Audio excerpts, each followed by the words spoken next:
We are very excited to have two guest presenters with us today to speak a little bit about their state's administrative data centers. We have Joe Ryan and Christy Pizer from Joe Ryan from Michigan and Christy Pizer from Minnesota, both administrative data centers. I will go ahead and hand it over to Joe, who will present first. If you want to go ahead and share your screen. As you're doing that, just a little introduction.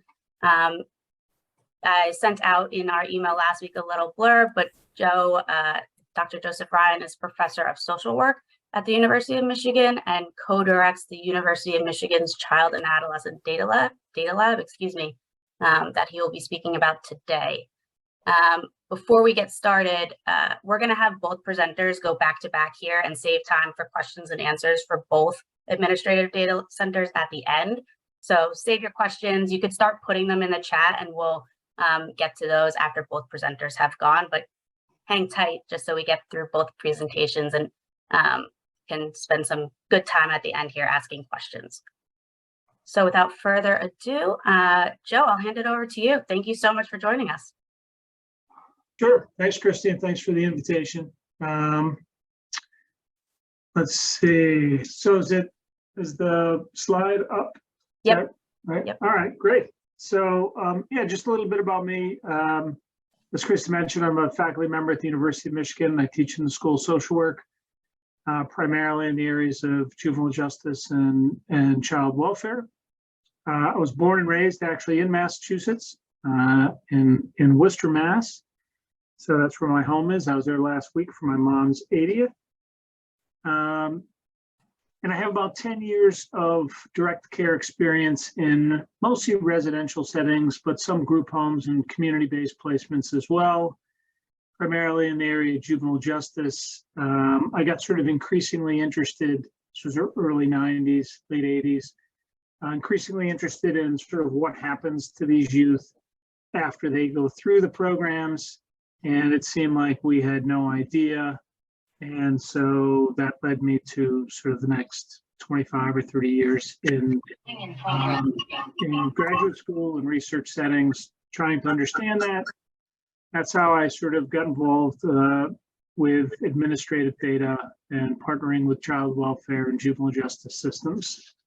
So that's just a little bit of background. That didn't seem to work. There we go. So as Christy mentioned, I run the Child and Adolescent Data Lab. I found this about 7 years, 7 years ago. And it grew out of just conversations with the state around how they were using their administrative data. As you all know, there's a lot of data that's collected, but really not much data that is put to work. And so the idea was to sort of harness this administrative data to answer some of the most pressing questions in the field as sort of directed by state government, county courts, whoever it is that we are collaborating with. That's sort of, but it's sort of an applied research center. We're not sort of university based and focused on solely publishing articles and populating the library. We're interested in using the data to improve child and family outcomes. Sort of a little bit about sort of why do we need these data partnerships or data centers. I can speak for the experiences of Michigan. Maybe it's different in Massachusetts. I suspect it's not. The leadership around these agencies had a lot of unanswered questions. And these really aren't questions of like advanced analytics or predictive analytics. They're fairly routine, they're fairly basic. How many kids in the state were arrested last year? Of those arrested, how many are likely to return next year for a court hearing? Who are the youth at the greatest risk? What helps explain or differentiate the group of adolescents who sort of disengage from delinquency?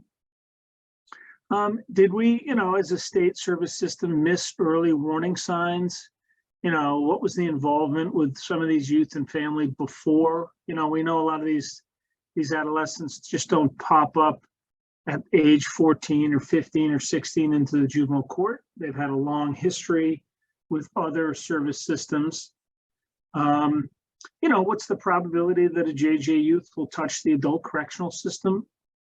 Some of the ones that I've been interested in a long time have to do with school. So, in Michigan, we have about 10,000 children and youth in our foster care system. And we have no idea how they're doing in school.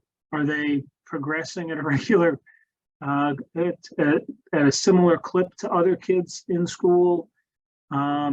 Just basically no understanding, despite the fact that the state's taken custody of these children. So again, this is just Michigan. It's possible these things are known in Massachusetts.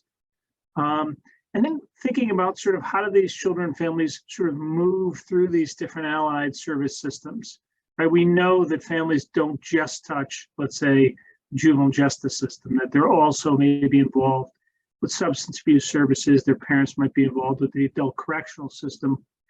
And so how do we come to understand that? And then can we estimate the impact of policy decisions in advance? And I'll talk a little bit about sort of one example related to an educational policy that has clear implications for children involved with CPS early on. And then I'll also just share a brief example from the merging of education, child welfare, and juvenile justice data. So the main challenge with these data centers is this is how we store our data across agencies, right? We like them in nice little neat silos. Child welfare goes in one, education goes in one, JJ goes in one, adult correction goes in one. And silos are great if you're storing high moisture agricultural products. But in terms of data, they're not so good, especially if you want to put them to use. And so for the last number of years, we've been developing relationships across the state agencies to link these data sources so that we can put the data to use. And we do this in a secure environment. We do it at the University of Michigan. We follow sort of the IRB, Institutional Review Board, human subjects for both the university and the Department of Health and Human Services and any other organization that's involved. I'll talk a little bit about at the end our project we're doing with Michigan Medicine on drug testing, and so anyone who has their own IRB, we sort of engage their IRB to make sure that we're maintaining confidentiality. I will say the critical sort of pieces to get these things up and running is you need champions within state government, which it seems like Massachusetts has.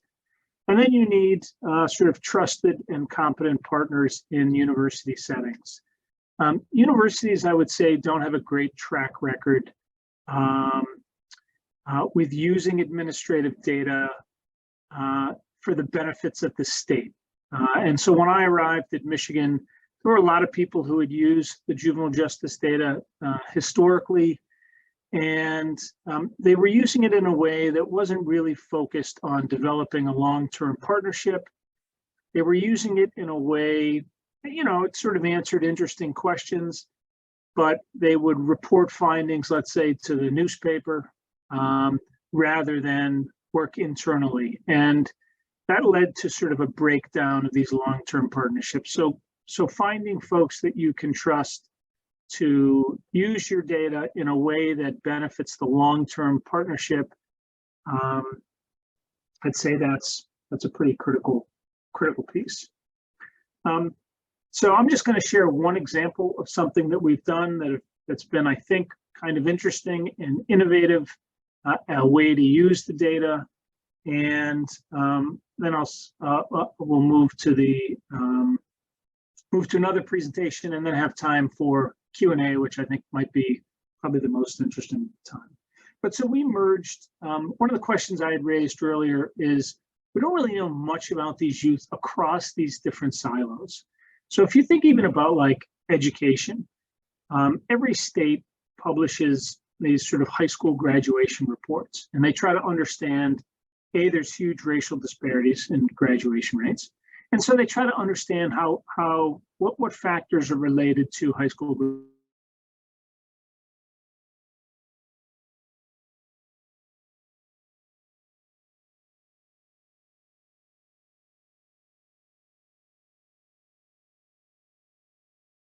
personal demographics. But if you think about it, what might also contribute to someone's educational outcome is whether or not maybe they are involved with the foster care system, whether they are victims of child abuse and neglect, maybe whether or not they're bouncing between different foster homes, whether their parents are involved with the adult correctional system or are in prison themselves. So the reason we engaged in this project was because Michigan had a new state policy they were introducing that focused on third grade reading proficiency. And basically the state policy was, if you fail your third grade reading proficiency, you repeat third grade. And we were pretty interested in kind of, well, who's going to sort of feel the brunt of this policy, and is this the right policy?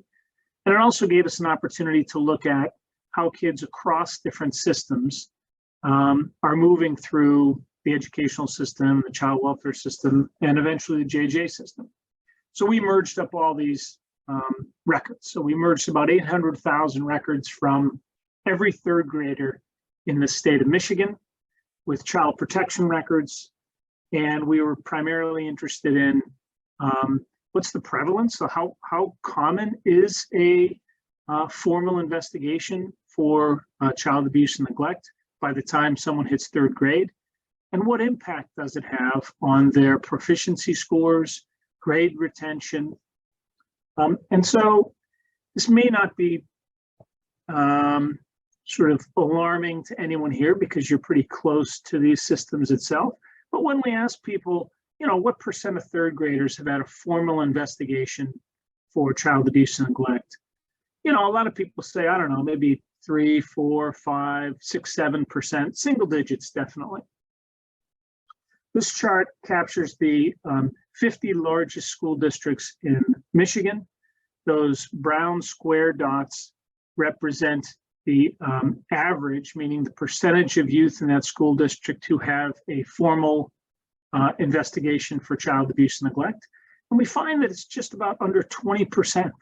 So 1 in 5 kids on average in any third grade class in Michigan have had a formal investigation for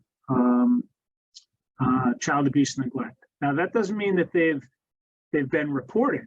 Like, there's a lot more that have been reported and screened out. These are ones that have a formal investigation.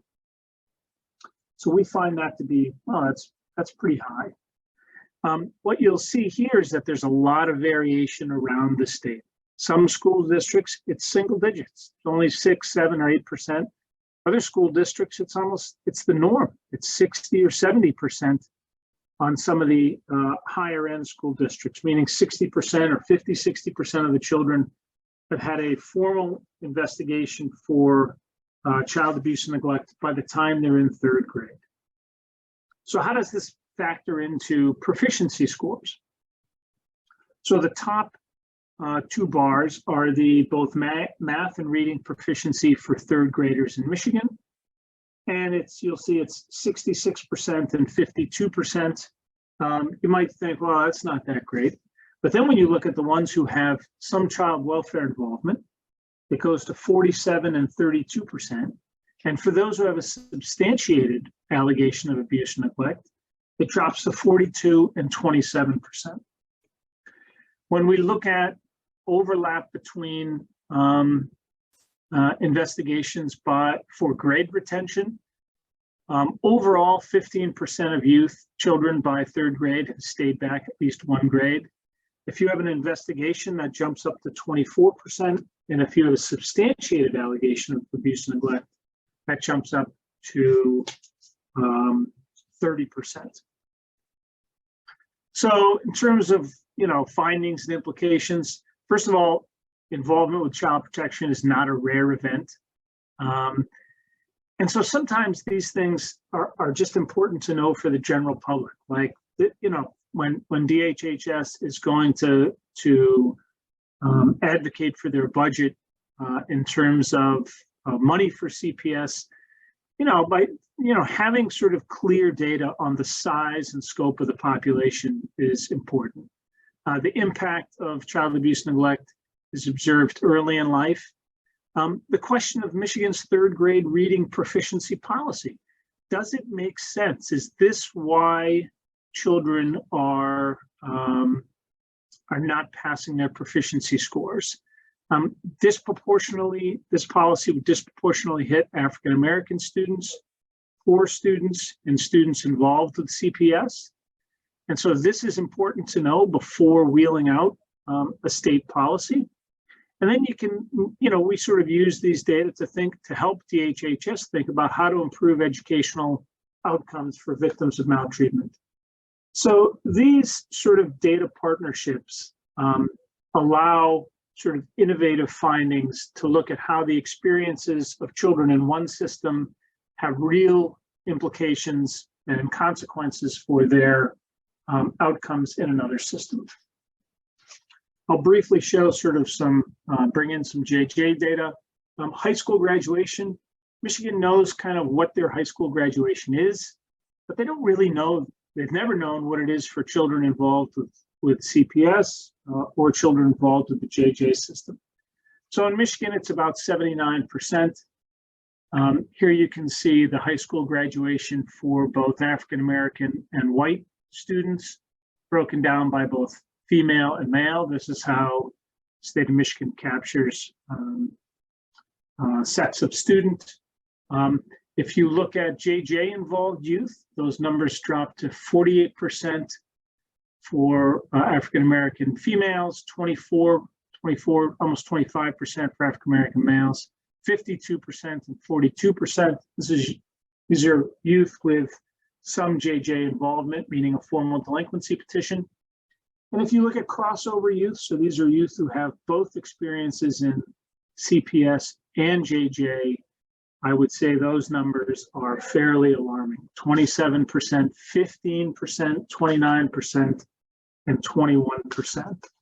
So by merging your administrative data, you can see how the experiences of an involvement in one system have a big impact and help you understand outcomes that are being experienced in another system. So issues to keep in mind: solving complex problems requires collaboration. Trustworthy partnerships, I've already touched on that. I think you have to build teams on the collective experience of others. Sometimes we expect state government to do everything, but you have these universities who have expertise in data science, in data storage and data use. And so I would say rely on them. And then also, the state has the expertise in terms of boots on the ground, professionals in the field. I'd say this next one is very clear. Have a clear rationale for the development of these data partnerships. Why are you doing this? Are you doing it simply to merge data? Sometimes folks do this and there's no sort of clear research agenda. And I think those ones sort of sputter out at the end. I would say the state should be leading the research agenda, not the university. This isn't the Wild West where we merge data and then just let it loose for everyone to use and write on. The state should be sort of driving these research agendas with a clear eye on what's the return on investment. So what are we getting out of it? And we can talk about that a little bit in the Q&A, but there's a lot of sort of grant opportunities that the state could pursue that they couldn't really pursue without sort of good data or good information. And then once these partnerships are established, you sort of continue to build them out. Oh, you have JJ and child welfare data. No, now we should bring in some adult correctional data. We could bring in some health data and sort of round out the picture. The last point I want to touch on, and then I think I'm within my 15 or 20 minutes, trying to stay on time, is making the data and findings accessible and user-friendly. So we put a lot of our data in Tableau formats. so people can interact with them.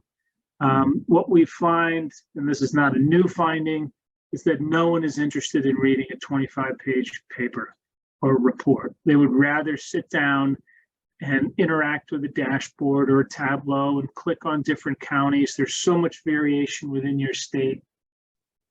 This one is on the recurrence of maltreatment. I put a link here for one that we did on racial disparities. And so, racial disparities is a pretty important topic, I think, for all states.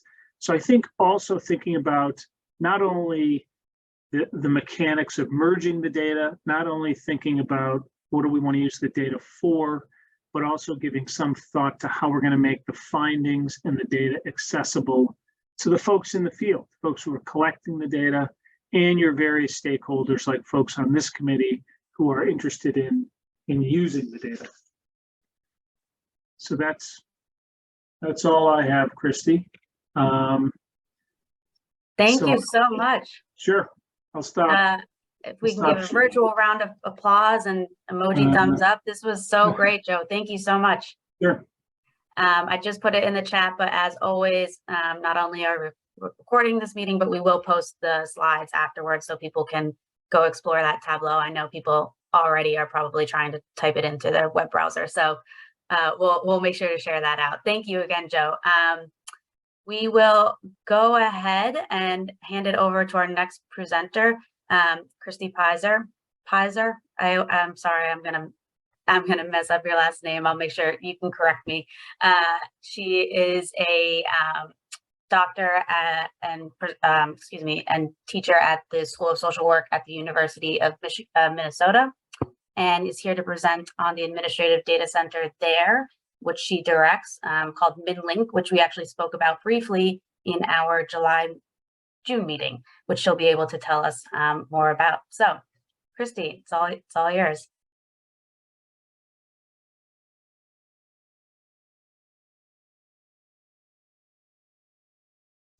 Oh, you're on mute, Christy. Yeah. There. Can you see my PowerPoint screen? Yep, it's great. Perfect. Okay.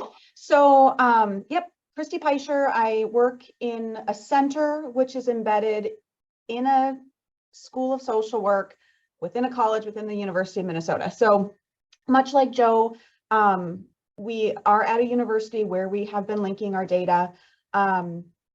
Our system is one of the oldest, I think, in the US. And so we have a long history of doing that. And I think that Joe and I have really complementary presentations. Lovely to know. I think where Joe really went into some of the data and the findings to elaborate what he's doing, I'm really going to focus more on kind of our processes and protocols, how we do the work, why we do the work, and those sorts of things. So I think it'll give you a little sense of both. And I did appreciate, Joe, in your slide where you showed the 4 silos. And I would just say, for people who aren't used to thinking about this, I almost think about these as separate farms, right? Like one farm has 3 silos and another farm's got 1 silo, and we try to bring them together. So just here to kind of talk through what we do in Minnesota and give you a little bit of food for thought.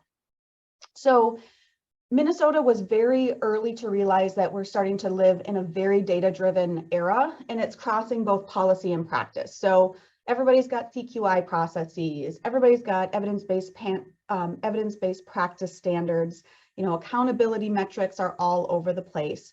And Minnesota really, in the early 2000s, started recognizing that we know that kids are involved in multiple systems. And as a state, we had no ability to figure out even who was in what system at what point in time, a lot of what Joe covered.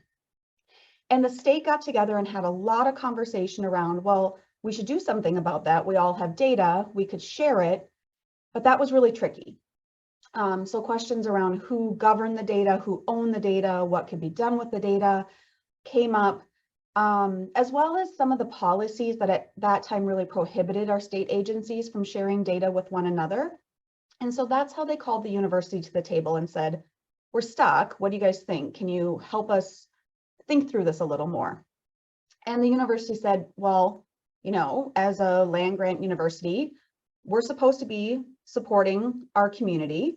We have people who are trained to be able to live in a kind of a data-rich environment. We have all kinds of security protocols and things in place where we could probably host those data and see if we can make something of this. And so Minnesota started adopting that early on. We used to do things 100% manually, and I am talking about like taking a chunk of data from one data file, putting in Excel, and running by hand a series of does first name, middle name, last name, social security match file A and file B, and then changing that. Fortunately, we've seen technology incredibly improve, and it makes things much easier, but still that can create some challenges for us when we're doing this kind of work. So Minnesota and what you're talking about in Massachusetts is what's known as an integrated data system. There used to be very few of them, and actually now they are really being developed kind of in jurisdictions throughout the country and across the world. So the beautiful things about integrated data systems is they bridge that knowledge and practice or knowledge and policy gap. We can link administrative data across agencies to kind of monitor and track who's getting what services and how much. We can use the data to provide a more complete account of how our policies and programs are affecting the individuals they're intending to serve. And we can also allow agency decision makers to better address those interconnected needs of kids and families. And I think Joe did a really nice job of showing kind of how those could be used. The other really beautiful thing when you're doing this work at the population level is that you can use integrated data systems to really do some quasi-experimental designs, which allows you the opportunity to really test out in a very robust way the effects of policies and practices on the populations that you're serving. The other things, you can do a lot of benefit cost analysis. So things that I think are really helpful to policymakers can be done in a robust way using integrated data. So MinLink, or the Minnesota Linking Information for Kids project, was developed to really link, our mission is to link administrative data from multiple agencies to answer questions about the effects of policies, programs, and practice and on the well-being of children in Minnesota. So we carry out every study by linking data. We never do a study that's purely educational or never do a study that's purely child welfare. We always cross systems. And as MinLink, you know, we get all kinds of requests to partner with us and use MinLink data for research. And anybody who asks us for data will get denied. We'll say, oh, you're going to do an educational study, then you should connect with the Department of Education because that's not our role. So we're really clear about that. We have incredibly high security practices, and they exceed those at the state. So we hold the data, it's sensitive data, it's a lot of data. We have about 22 years worth of data. MinLink started in 2003, and so when we started, we got data back to 2000. We have some older data that we don't touch, but we have data on probably 5 million kids over those 22 years. And just to give you a sense of what that looks like, we get data from kind of 3 main organizations on an annual basis. So we have data sharing agreements with the Department of Education, our statewide Department of Education, with our Department of Human Services, and with the Department of Corrections. So you can see MDE provides us with academic records, so things like grade, services that kids are getting, special education. They give us things about graduation, attendance, dropout. We also get standardized test scores, so things that Joe was presenting about. And we get records of those individuals who have passed the GED. We also, with approval from MDE, we get this every year, we get disciplinary records for kids in Minnesota. we have to request to use them, but we always have them on hand.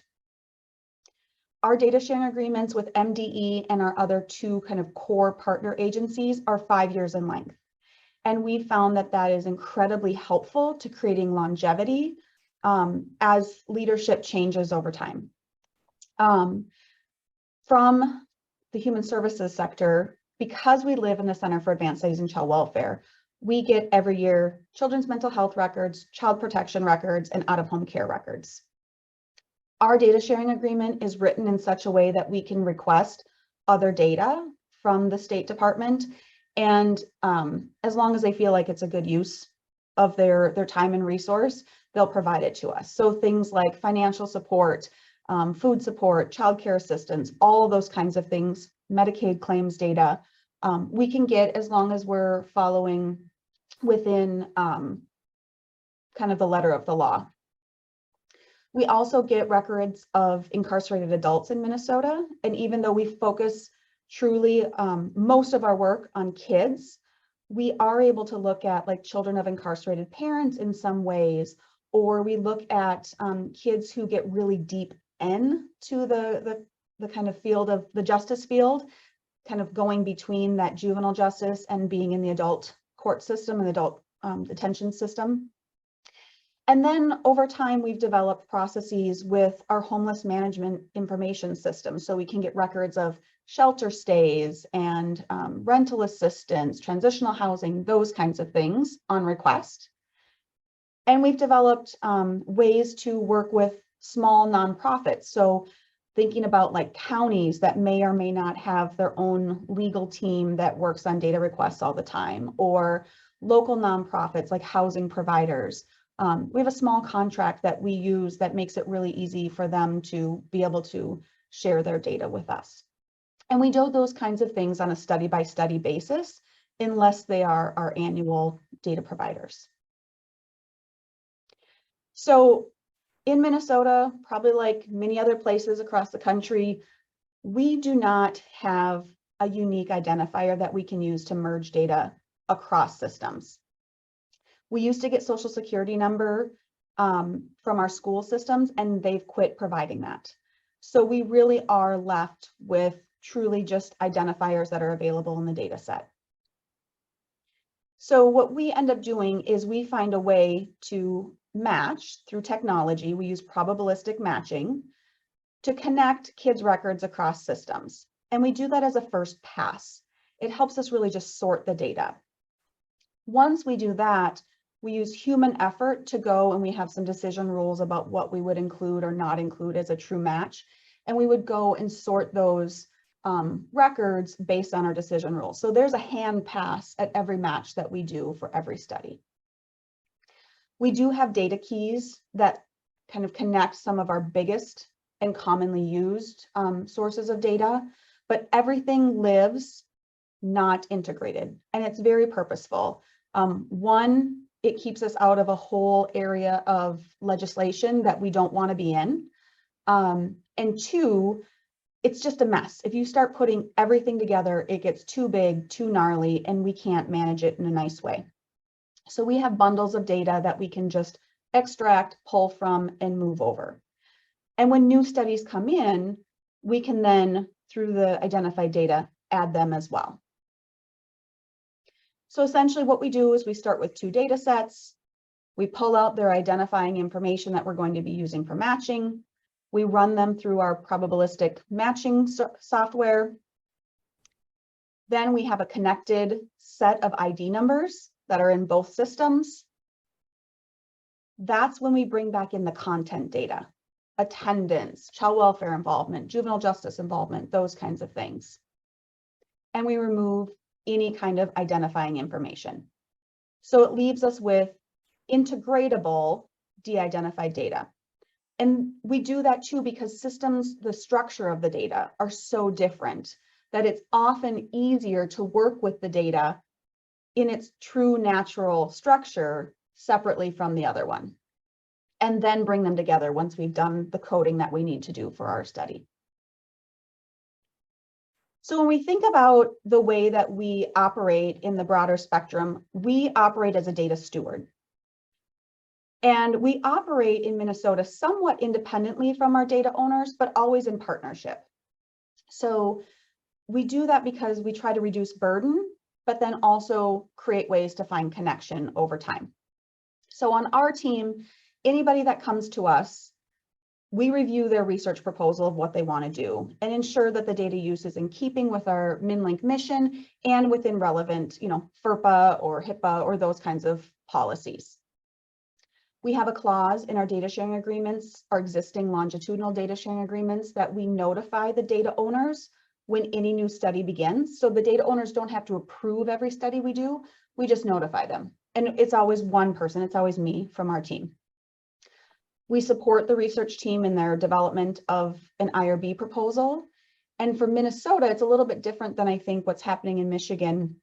We use the university's IRB, and the only other entity that has an IRB that we regularly work with is the Department of Human Services. And they've given us a blanket IRB approval. So essentially, they're just notified when the study begins, and then again at the end, they're part of that notification process.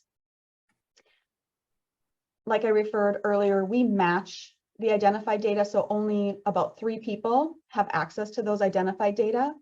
And then we host those data on a secured server that's unique to each study. So we have a whole super restricted side that's just us and our internal team.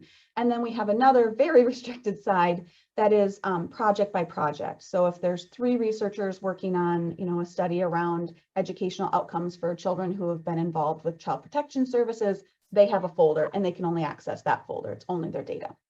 So we keep things very separate, very purposefully. That means that we have some cost involved. Our team is not funded by the state. Our team is not funded by the university. And so everything that we do, the state and our data partners, they provide data to us without charge. And on our side, we make sure that we're supporting, writing of grant proposals so that we can fund the work that needs to happen. So all soft money. The data that we provide is in an incredibly highly secure setting, and I'm happy to talk about what that looks like. But essentially, our server won't let you download any files. You can't print any files. You have to have one of our team do that, even if they're output files. And that provides opportunities for us to make sure that data aren't being used in a different way. We require both HIPAA and human subjects training, even if people aren't using data that's subject to HIPAA. We also, on our team, develop and monitor the security protocols and researchers' adherence to that. So there's some administrative pieces to that that can feel a little heavy, but it also instills a lot of confidence in how we protect data at the university. And then all along the way, our team provides technical assistance around data interpretation, coding, and analysis, how do you handle event level data for people who aren't used to it? And then we very sparingly will connect researchers to data owners so that data owners aren't inundated by questions about that. We try to kind of gatekeep that piece so that we reduce that burden on the data owners. In terms of our dissemination and kind of public good, we as a team review every single research product that comes out of working with data that's held at MinLink. And then we submit them for a 30-day review to the data owners. So the data owners, it's not an opportunity to veto the study, but it's an opportunity for data owners to provide feedback and to say, we had a policy change that happened in 2013. And typically what's happened is that some of the data owners and other people from the community have already served on some kind of advisory group for the study along the way. So it's not a surprise to researchers at the end. But sometimes things will kind of slip through, there'll be a bulletin around how to do some kind of practice that's relevant to a policy that we'll want to reference, making sure language is appropriate in terms of how we talk about kids and families. And researchers do not get to make any of these findings public until that review is complete. The other thing is that we always require a MinLink research brief and a discussion guide for every study. So I grabbed a couple just a minute ago. They are just little 4-page documents, show, a couple nice features. Minnesota has not hopped on the Tableau across systems yet, like Michigan has, even though a lot of our systems are starting to use Tableau. So we make these findings always available to the public. And then our researcher team always creates some kind of a short little discussion guide that has like 5 to 7 questions. So people working in child welfare or people working in education settings or juvenile justice can really think about, hey, what's happening in Minnesota that might be driving this? Or because Minnesota is really locally administered, both child welfare, education, there's a lot of deviations that happen across jurisdictions. So people can really start to think about, how am I contributing to this? Or how, what policies do we have in place to actually help kids succeed, for example? And of course, it's all part of our budgeting. We provide editing for that research brief, graphic design, and we print them. So we constantly give them out at conferences and other kinds of things. So they're kind of floating around both in digital space and in real hard copy. And then every year I write a report on all of the studies utilizing MinLink data. It's not super text heavy, but it'll say, here's the topic and here are all of the products, the citations for them that were developed from the study, regardless of if they happened 2 years ago or this year. And then at the end of the report, I attach every single journal manuscript or journal article, if it's a research brief, if there's something else that came out of that I can attach, I attach it because then it puts it in the hands of our state agencies, our data owners. So I think some of the advantages of what we've been able to do in Minnesota is that we're able to conduct statewide population level research. Our education data, for example, we often use our education data in combination with other kinds of data to create comparison groups. So we know, okay, for kids who are in the foster care system, well, they may look different from kids not in the foster care system, but can we create another group that looks very similar in terms of, race, ethnicity, poverty status, other kinds of supports, and we can do that really deep analysis of data. We have systematic data protections that are available. I think in the bigger scope, it's cost-effective research, and we can conduct research that affects vulnerable populations without going back into those populations and asking them all about their experiences. On the other hand, there's a lot of administrative effort that's required, both in terms of data integration. So there's a funding piece that goes with it. Maintaining relationships, people turn over and then people are like, what do you mean you've been providing data to the university for 20 years? So there's that kind of thing that always happens. And then thinking about, how do we actually interpret the data appropriately? And I think that's one of the challenges of working in a university environment. Everybody's like, well, I know how to do research and I'm really savvy statistically. I can do this. And people don't understand, well, because it's not missing data, it's because that kid didn't touch the child protection system. Or, you have to think about it in different ways. It's also secondary data, so it doesn't work for everything. And it's very complex data. So people will approach it thinking like, I'm going to recode this data, it's secondary data, and I'm going to publish. And really, it takes a good 3 to 6 months to really get into the data, to understand it, and to be able to work with it and manage it in a way that is meaningful, both from maybe a very statistically savvy kind of a way, but also then to something that's easily translatable back to the general public. So I just wanted to pull one example of some research that we've done. We did a project called Ending Student Homelessness. This is a link. You can certainly go to it. I don't know if it'll automatically go to it if I click on it here. Can you see this website? No, we cannot. It does not take you out. Let me make you big just for a moment. The reason why just kidding. The reason why I pulled this one is because this was a really good example of a partnership between state and local entities that also, maybe I need to stop sharing. That's probably what I need to do. That also resulted in some significant policy and practice implications. So let's see here. This is the website. This project is still going on. But this is a program that was created by the state in which schools were charged with identifying students and their families who were either homeless or at risk of experiencing homelessness, and then worked to connect those families directly with rental assistance. So it's a school-based housing kind of a project or program. And what we were able to do through this project, you can kind of click around, is we were able to host a conference to bring together all kinds of people, research, practice, policy across the state and national leaders. We had a group of fellows who we trained on doing these kinds of analyses, so that not only could they go do that in an academic career, but many of them wanted to go into more of a state level kind of role. And so they could have that experience and bring that forward with them. So we have their bios. For example, Max Herzberg now is in our MMB office at the state. We have a couple people who have since moved to faculty positions. And all of these students, former students, have completed research briefs. So they're available here. They're also all available on our website.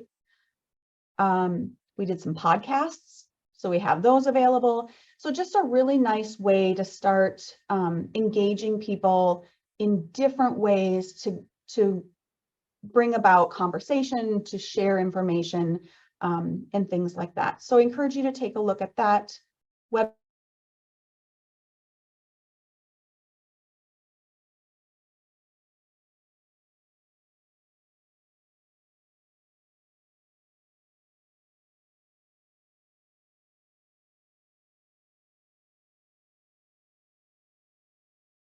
And that's all I have.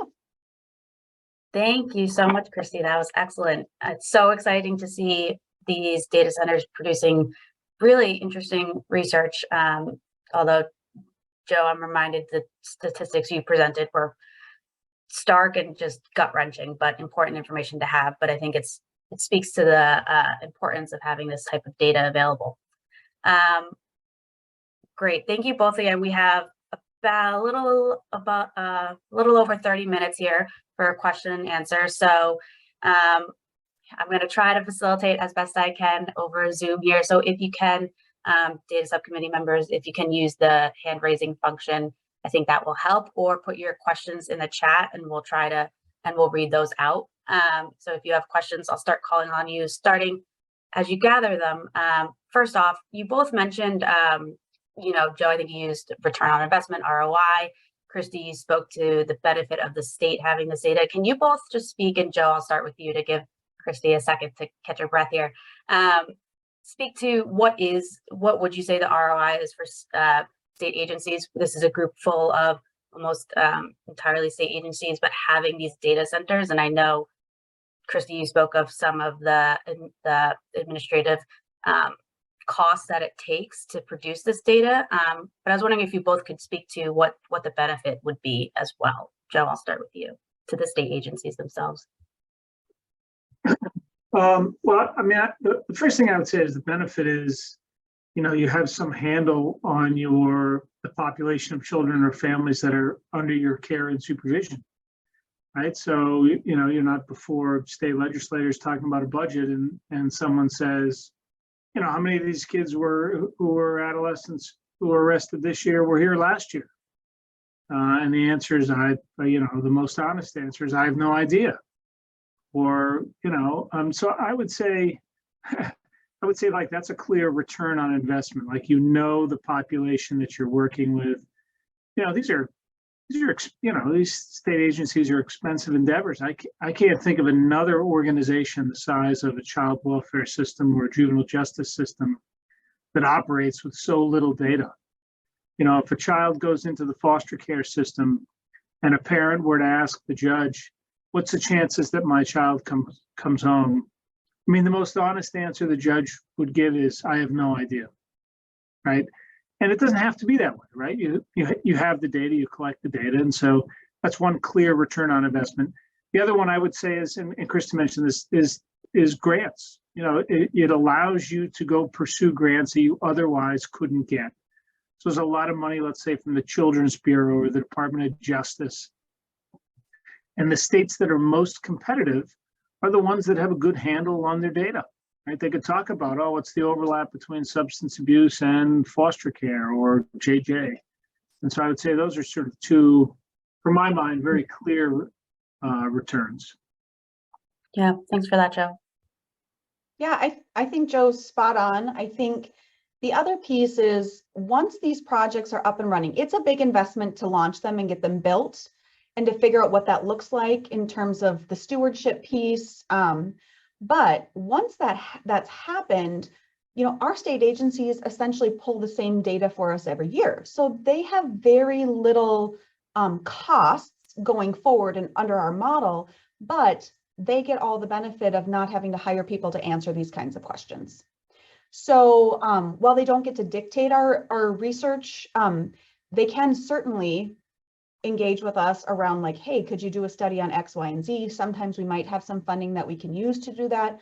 Sometimes there might be a pot of funding that they have. So they don't have to hire people to learn the answers to those really complex things. I think the other return on investment is kind of what Joe was speaking to.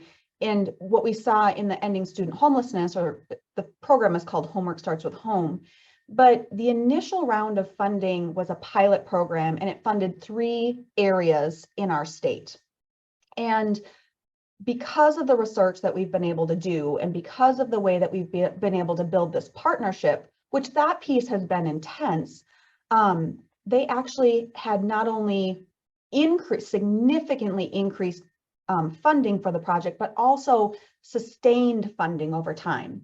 So now the project is in 6 different locations. The program is in 6 different locations, and we're talking about like our largest metropolitan school setting. So if you know Minnesota, Minneapolis and St. Paul are both part of this program, and they're able to provide an incredibly vast array of supports to kids and families that really need them.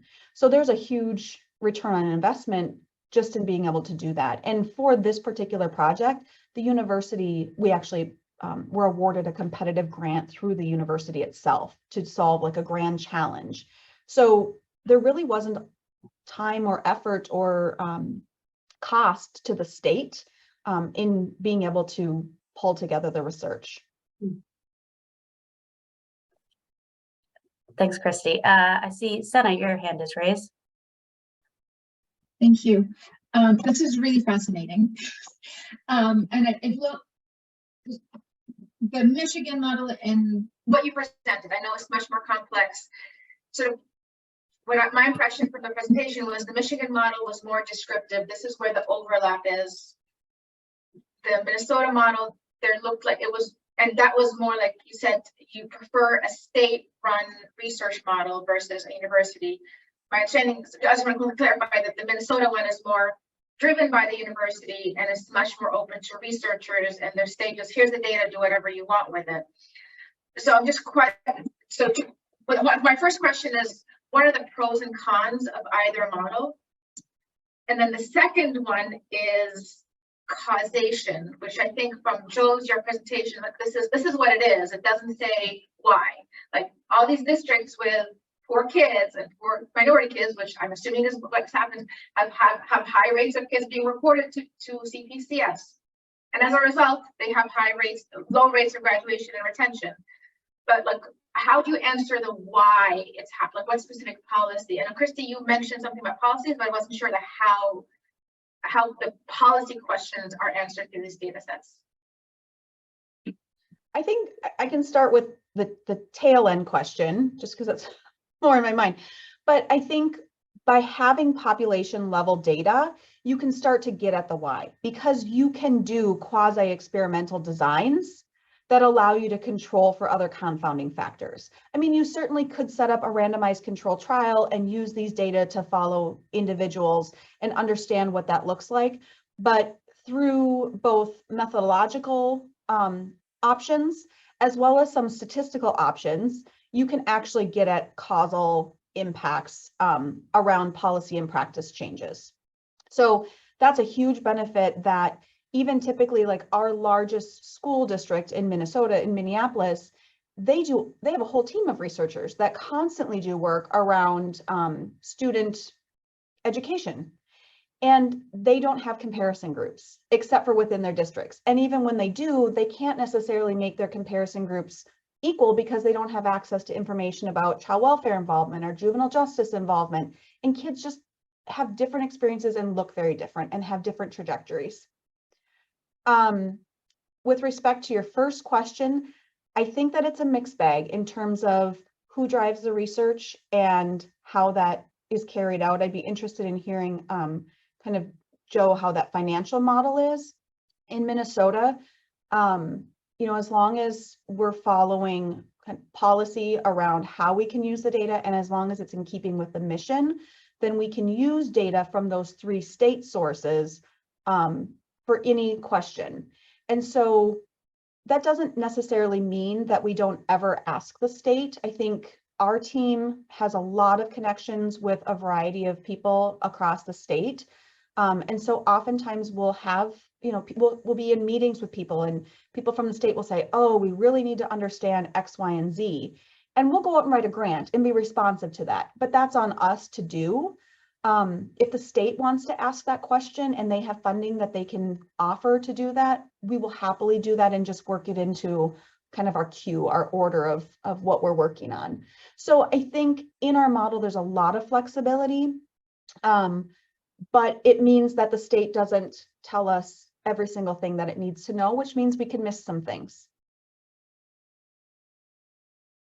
Yeah, so I think I'll just build on that. I mean, the findings I presented were descriptive. The data go back 20-something years, and as Christy's mentioning, these are population data. So actually our study of maltreatment and, let's say, early educational outcomes, you know, they're not causal in the sense that we've randomly assigned children to maltreatment and non-maltreatment groups, but we're comparing across 800,000 children who are in the same school, in the same class. And that's what you can do with population-based data, as a lot of you know. And so it's about as close as you can get. But with these data centers, you know, you're able to do some random assignments. So we're involved in a randomized clinical trial of a neglect intervention called Safe Care. And so once you have these centers built, you can then lean on them for your evaluation. In terms of whether things are state-driven or university-driven, when I returned to Michigan 10 or 11 years ago, I was at the University of Illinois for 10 years before that. I met with the director of the Department of Health and Human Services, and I asked, boy, I'd like to work with who's ever using your data and help you sort of, you know, put it to good use. And she said, well, you know, no one's using it. And at the time, you know, she was very sort of leery of university partners because, you know, I got this great dissertation idea, and, you know, let me get your administrative data and I'll return it to you. Well, the university timeline is very different than the state timeline. And so someone would return with a dissertation on attachment theory 2 years later, and the director would say, well, that's nice, but I got my federal monitors breathing down my neck to figure out maltreatment in care, or why kids aren't being placed with siblings, or the use of congregate care facilities in my state. And so what we do is we want the state to push forward. What are the 5 most pressing questions that are facing you today? And I know Massachusetts has almost had federal monitors and children's rights breathing down the neck for your own CPS and child welfare system. And so, you know, we work with them. It's not that we don't create some of our own questions, right? And generate knowledge. We are a university-based center, so we still do that. But we want to keep the state's interest. And if we feel like if we're not working on things that are of high value to the state, they're going to lose interest in using data. So I think that's I think how we think about it. I think you're spot on, Joe. If however you construct an integrated data system, if you aren't responsive in some way, shape, or form to the needs of the people that are providing the data, you'll go nowhere. And so even in our situation where we operate somewhat independently, we have to go back to those individuals and ask them, you know, what are the issues? What are you seeing? We have to be in our roles, we have to be in the community, participating in meetings, hearing the dialogue, and have those good relationships. And even though we're talking about integrated data systems, it's all relational. It's everything about what we do is relational. Thank you both. Any other, oh, Lydia, I see you have your hand raised. Good morning. I enjoyed these presentations very much as someone who's worked on the provider side, also in 3 different state agencies and at the university level. I'm wondering, because I've noticed a tendency for state agencies to partner with universities where they happen to know somebody.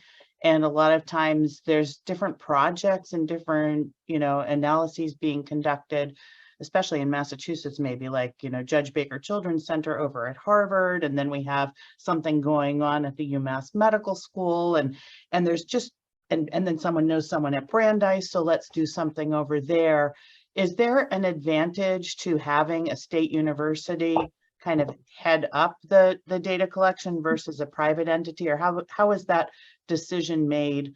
And also, was there consideration to a think tank, or maybe a private research outfit?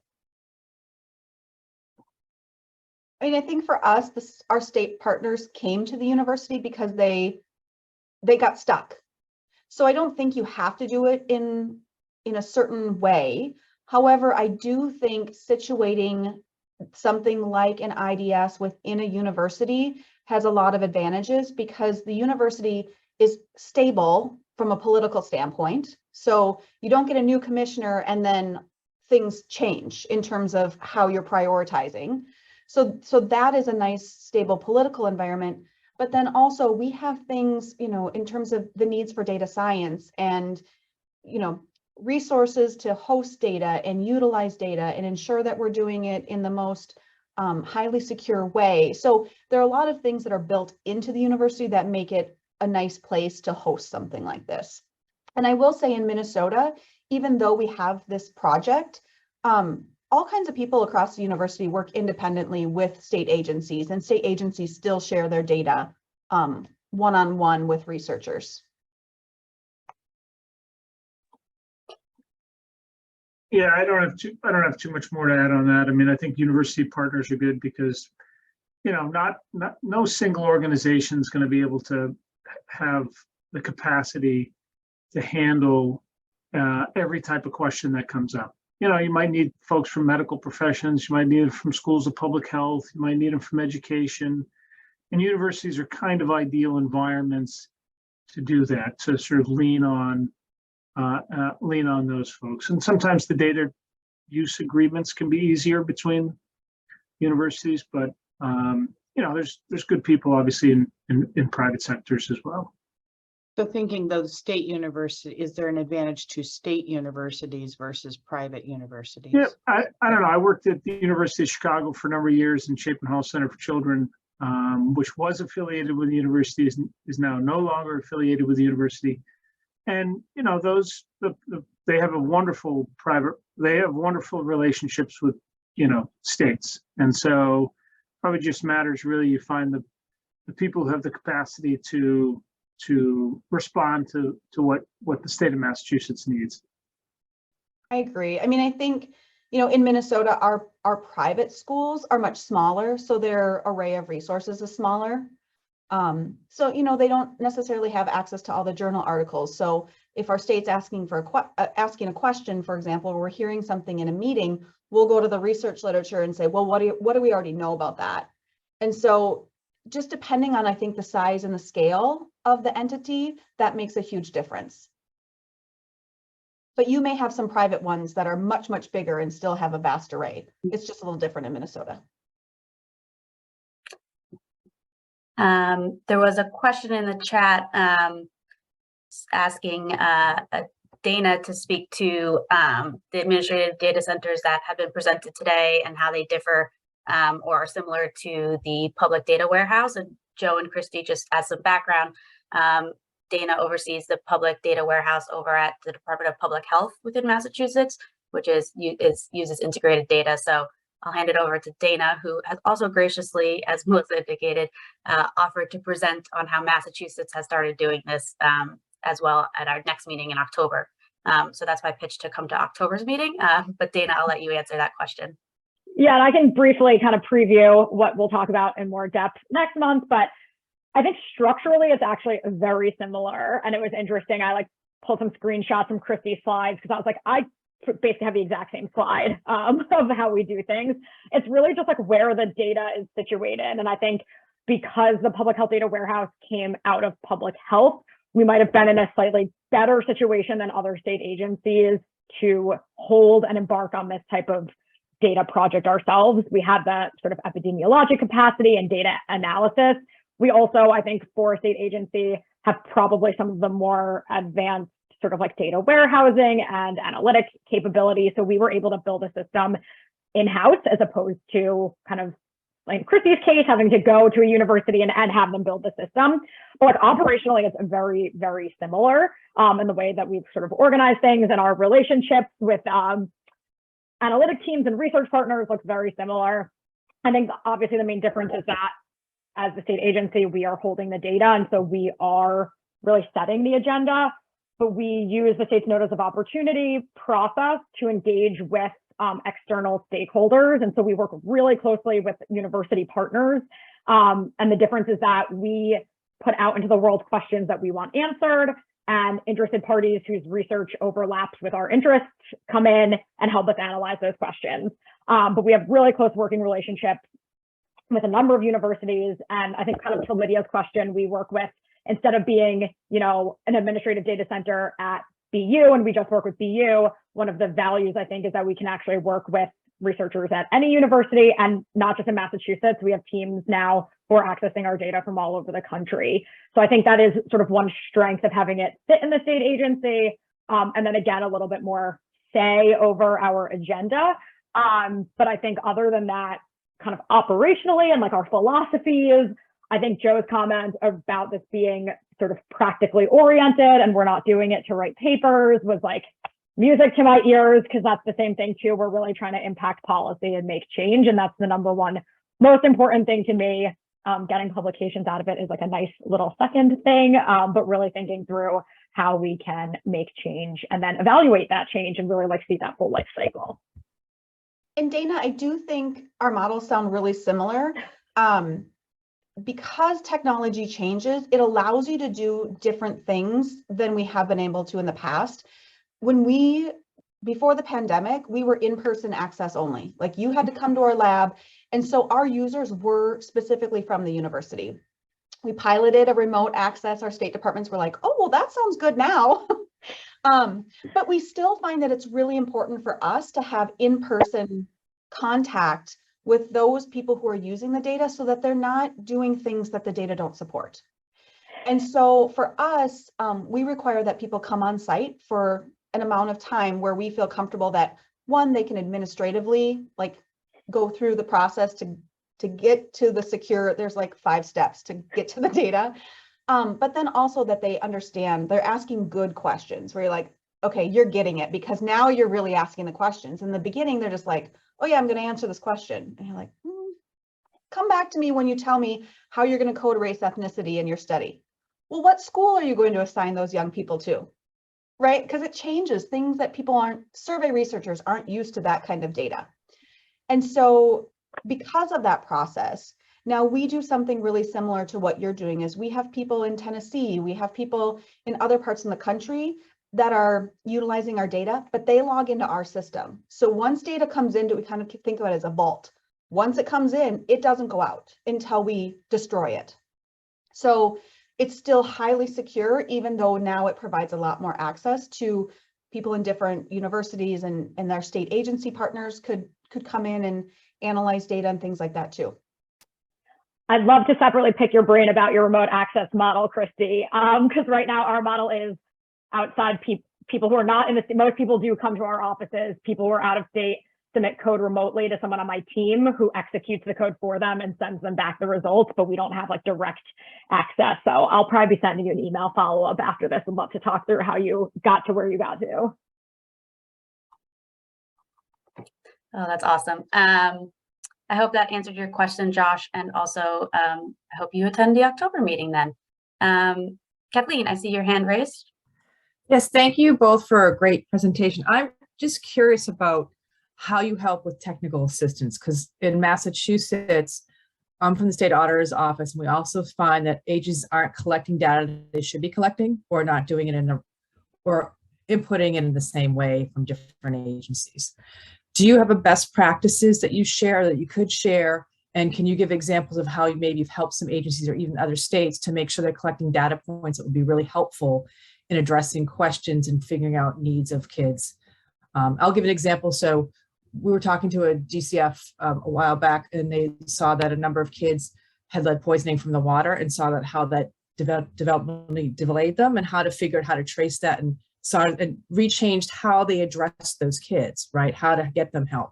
So I'm just curious how you've done that technical assistance, and if you have any best practices you can share that you think are key data points to make sure people are always collecting like SORI, and just things that, because it gets helpful if you can give advice for us to be able to share with agencies that are trying to figure out or that kind of stuff. So I'm just curious on that level what you've done.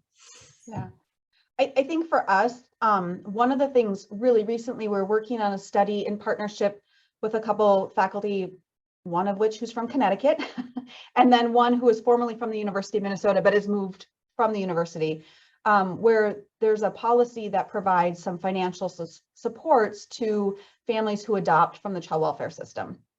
And they're really evaluating this policy, this newer policy, and how it's affecting kids and families. And as part of that, because kids' names change oftentimes in the adoption, it's really hard to figure out how to find the same kid over time. Like, we know this kid's here, but how do you do it? And we've worked in close partnership with both our state, because we're using primarily education data and child welfare data. And we've been in conversation where we're saying like, hey, you have this one kid that has two different ID numbers, and we're saying that to our state partner. And actually it's the same kid, and we can tell it's the same kid because in one system we see the name, we see the name change, and the other system, they don't have it connected in that way. So we're doing a lot of things, even just helping within that system link its own data by an ID number that they're already assigning. We've seen things where we do a lot of data cleaning, and so we're catching things that I think our state systems aren't catching in the same way. So we do a lot of that. Most of the technical assistance we do is actually on the user end, and not so much back to our states, because they have people that are also, that's their job, is to kind of monitor the quality of those data points. Yeah, we don't do a ton on technical assistance. I mean, data quality is a huge problem. And folks, by and large, kind of fill out what they need to fill out. I think on the child welfare and the structured decision-making tool that almost all states use, that's filled out very poorly in terms of the risk factors or the reasons for children entering the foster care system. And so we try to point those out, but more often than not, we have discussions about, hey, we can't even use these data. And so, like, if the state wants to pursue some grants around opioid users in the foster care system, you have to be straight with people and say, you really can't, you can't trust these data. And so, we try to understand the quality of the data and use data that are high quality, and then alert the state to data that seems to be of very low quality. And it's really up to them. It's not really up to us to tell investigators or probation officers what to fill out. Thank you. That's really helpful.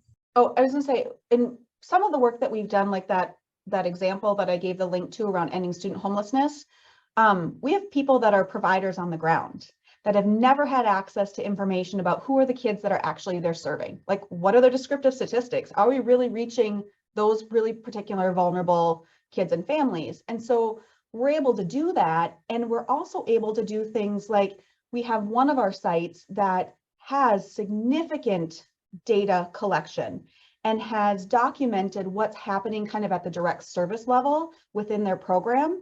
And we're able to dig into that data in a different way than we can dig into some of the data around kids who are served by other programs. And so by doing that and showing those findings, it's not to say like, bad on you, agency, you didn't do this, but it's to say, now, as a program, if you're interested in starting to do some of this work to better understand X, Y, and Z, you could be starting to collect these kinds of data points. And so really putting it back more in the service provider's hands as well, outside of the state agencies. And that has been, I think, very eye-opening for kind of local groups that are providing services. Thank you. That's really helpful. It's just, I think it's a great way to help get the data in so more work can be done to help the kids. So I think it's a role that is going to be important when we do this center, that's going to be a piece of it that will be really helpful, because certain agencies and places have different abilities, they have different funding, and I just think this is a really important back of the house thing that is going to be very helpful to us in Massachusetts with the roles that you just talked about. Thank you so much. Other questions? I think we have time for maybe one or two more.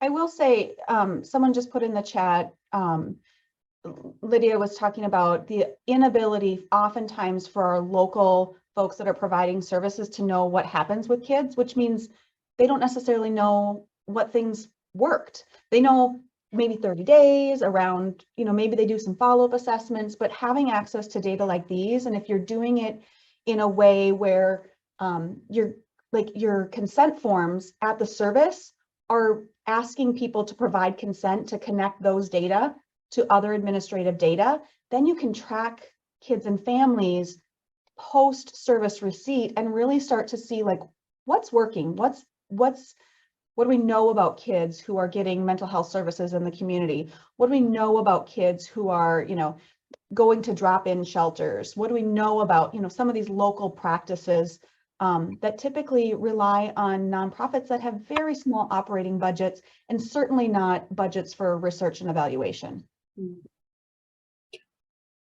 Lydia, go ahead. Yeah.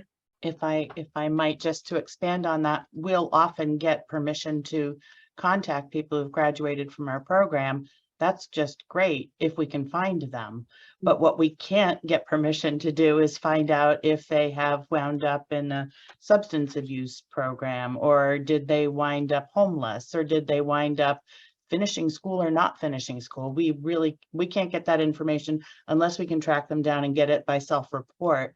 And yet we know it's all available. And some of our partners, like Department of Youth Services, has the resources that they can run things for us and give us some feedback on our programs, but not especially like the child welfare system. That's really difficult. If we were to ask, I know there's DCF people here, if we were to say, can you like tell by all of the kids who came through this group home in 5 years, how did they do compared to kids who went through all these other group homes? People would be, what? No idea. Yeah, we've actually done it really intentionally, proactively twice. We did it once where we took a group of preschoolers who were entering in a very specific early childhood education program.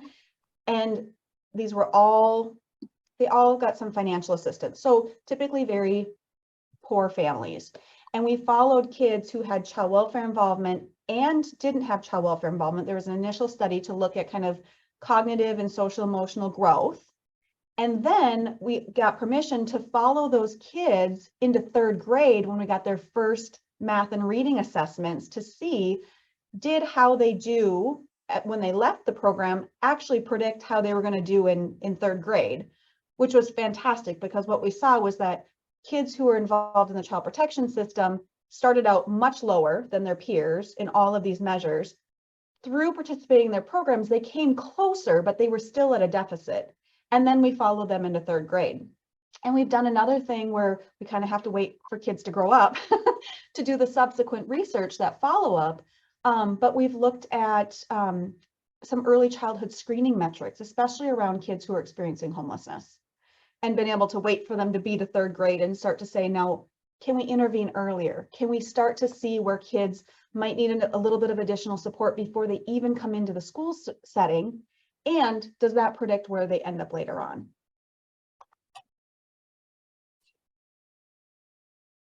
So our co-presenter, Joe, had to hop off to attend another meeting, and I see that we are coming up on noon. So if you have other questions, feel free to email me, and I'll make sure to get them to Christy and Joe and get some answers for our next meeting. But in the meantime, Christy, I want to say thank you very much for this presentation. This was extremely helpful, I think, for the group to really be able to get to talk to someone who's doing this day in and day out.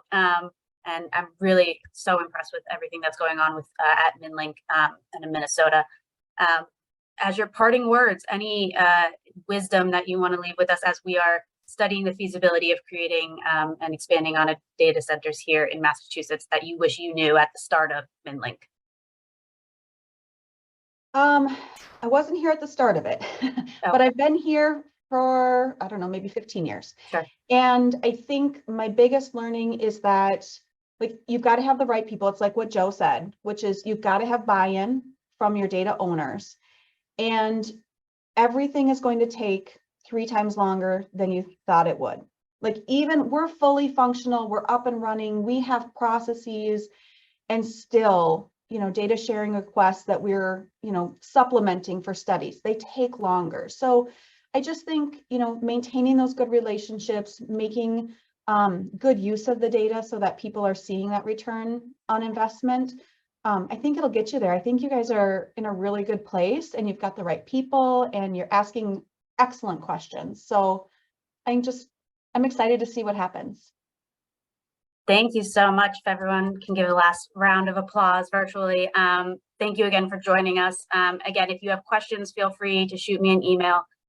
Otherwise, we will have this reporting available to share, which is a fancy new improvement for this board. Otherwise, we will see you at the October 13th meeting, where we'll hear from Dana and the PhD and how this is all working in Massachusetts. So we'll see you then. Thank you all. Have a good rest of your day.